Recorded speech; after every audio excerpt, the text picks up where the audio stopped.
Well, guys, welcome back to Sean's Garage. A little update on the Malibu.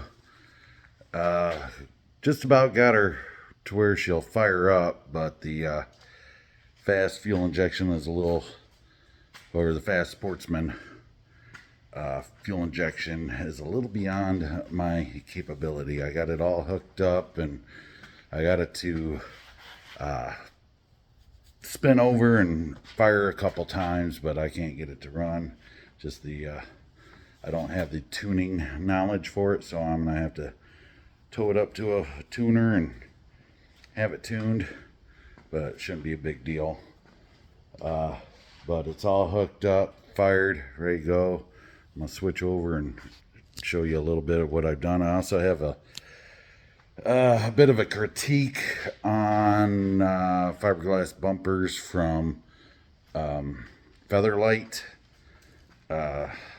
Wasn't totally impressed. Going to have to do a little extra work on them, but it is what it is.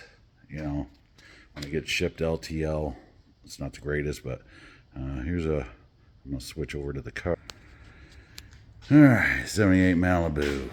So, engine's installed, everything's hooked up, fast is installed, all my wiring's done, everything's complete. Got my trans cooler and oil cooler all hooked up.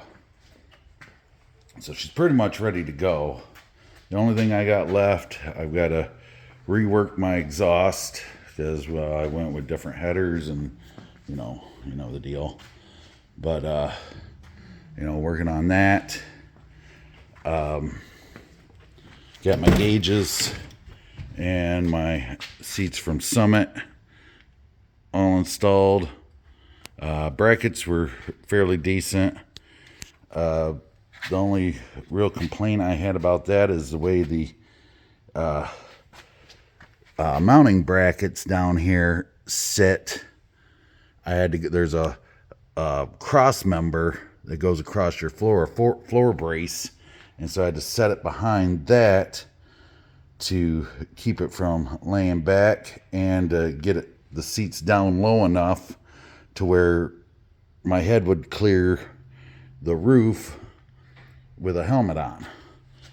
But for me it works, but anybody shorter probably not going to be able to drive it too well. But hey, I'm 5'11", so anybody me or my height or taller would be able to drive it just fine.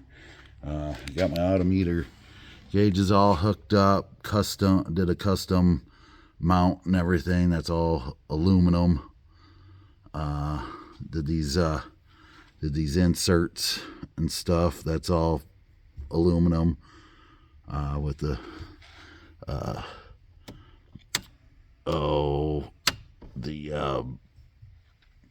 osmium switches. I've got a plate here that's gonna go there for it probably goes like this. Got a plate there to delete that, but I'm gonna mount a radio, and then I got a couple more gauges, the transmission temp gauge and an RF gauge. With the fast, with the regular fast, it's not the Sportsman, the 2.0. It comes with a handheld kit. I've got one for Project Corvette that's on hold right now. But this same handheld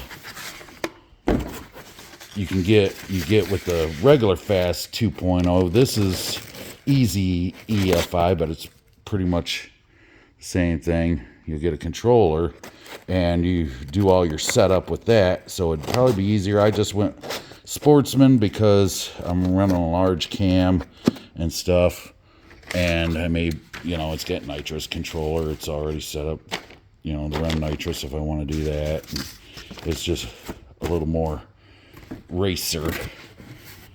But the other the 2.0, XFI 2.0, it would be fine. And you can do all your setup and tune with that handheld.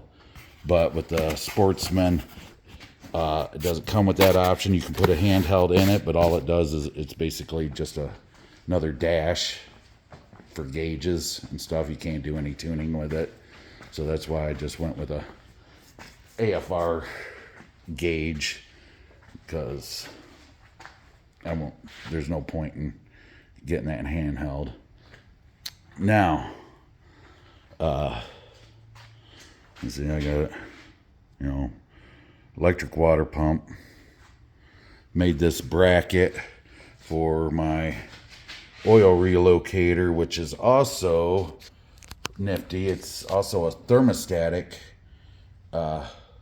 relocator, meaning that it won't send oil to the cooler. It'll just do a loop back to the motor until the temperature reaches, I think, like 180 or something like that. I don't know if you can see it right there. Yeah, I think there's 180 something or other. And then once it reaches that, then it'll start going to the cooler. Then I have a thermostatic switch. I don't know if you can see it. Thermostatic switch on the trans cooler, or the engine cooler, and the trans cooler. So when they get up to temp, they kick on their own. I did that so I don't have a dozen friggin' gauges or a dozen switches on my dash. I limited it. I've got, fan, water pump. That just arms it, and then once the thermostatic switch kicks in, then they'll turn on. And then I got a switch for ECM, and then ignition, and then accessory. I converted it to push button. I still got the key for the column to unlock it, but that's all it does. It just unlocks the column. It don't operate any accessories or turn on any accessories or anything. Now, my critique on the Featherlite fiberglass bumpers. Back one was decent, came with a couple cracks, probably came during shipping, just be a little bit of fiberglass work. I wish they would have packaged it better. All it came in was some bubble wrap, and both of them came in this box that's in halves. So it wasn't packaged the greatest for LTL shipping. My biggest gripe, like with this, you can see I got big old holes. I got, there's cracks all over. Big old crack here. Same with the top side. So, that's my project. Oops, excuse me.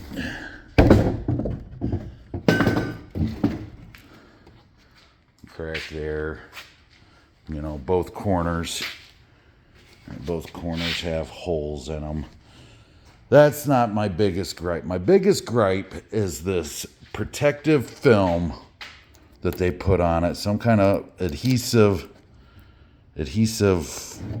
protectant for shipping.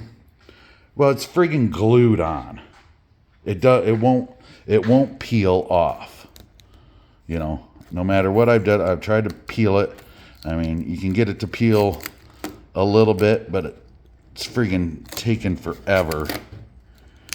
And it's a real pain in the ass. So what I've had to resort to get this crap off, I've tried different methods. I've tried sanding and just throwing some brake cleaner on it.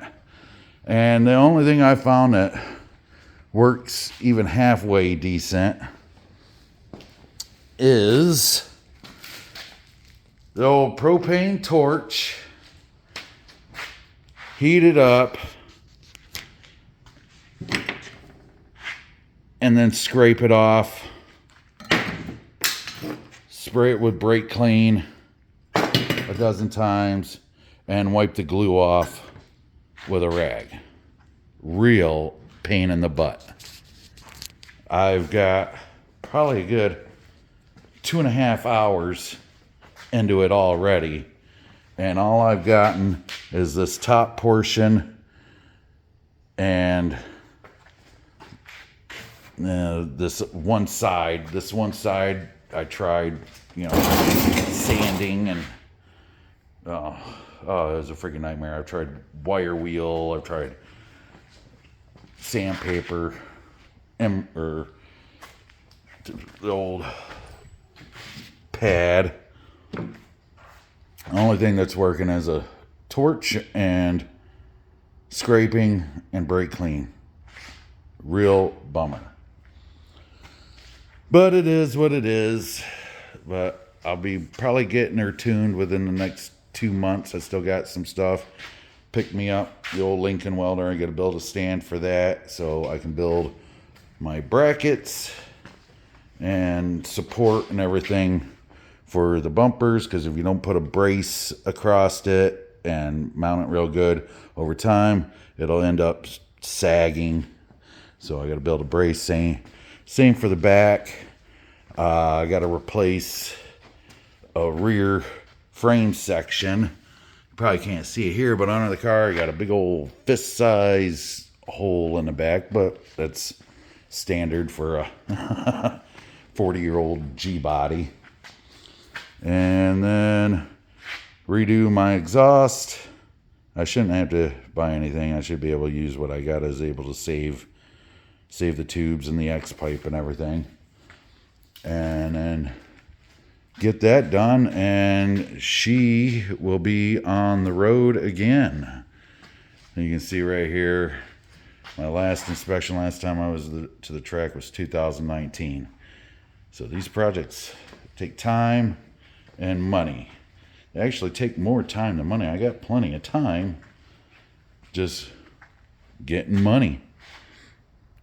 But I got the it's got the what are they, the Blackheart headers.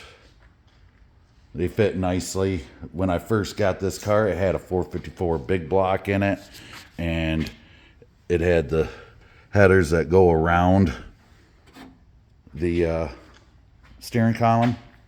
It wasn't a big deal, but you gotta pull the steering column every time you pull the headers. A bit of a pain in the butt. These fit nicely. They're inch and 5/8, I believe. Primary, 304 stainless, and then I use the DEI wrap, and I did a bunch of heat management, trying to keep the heat out of the engine compartment as much as I can. But yeah, they fit nicely. The only real bummer I had with this, real pain in the butt, was a starter. I used a universal starter, 158 or 162 tooth starter, so that moved the base plate out. So in order to get the starter in with the headers on, or vice versa, I had to set the header in there loosely, take out my motor mount bolt, and jack this side of the motor up, and then I was able to slide the starter in this way. I can't remember. I think I went between the pan and the motor mount. Not a big deal, but it's a race car. What do you do? So that's about it for now. When I did get it first, she sounded good, but it's just, I only got about 2 feet of exhaust on there, just enough for the O2 sensor to work. But we'll see. Hopefully in the next couple months, maybe my next video will be her fired up and us driving. All right, you guys have a good day. Don't forget to hit that like and subscribe button if you want more content. And eventually we'll get to Project Corvette. We'll see.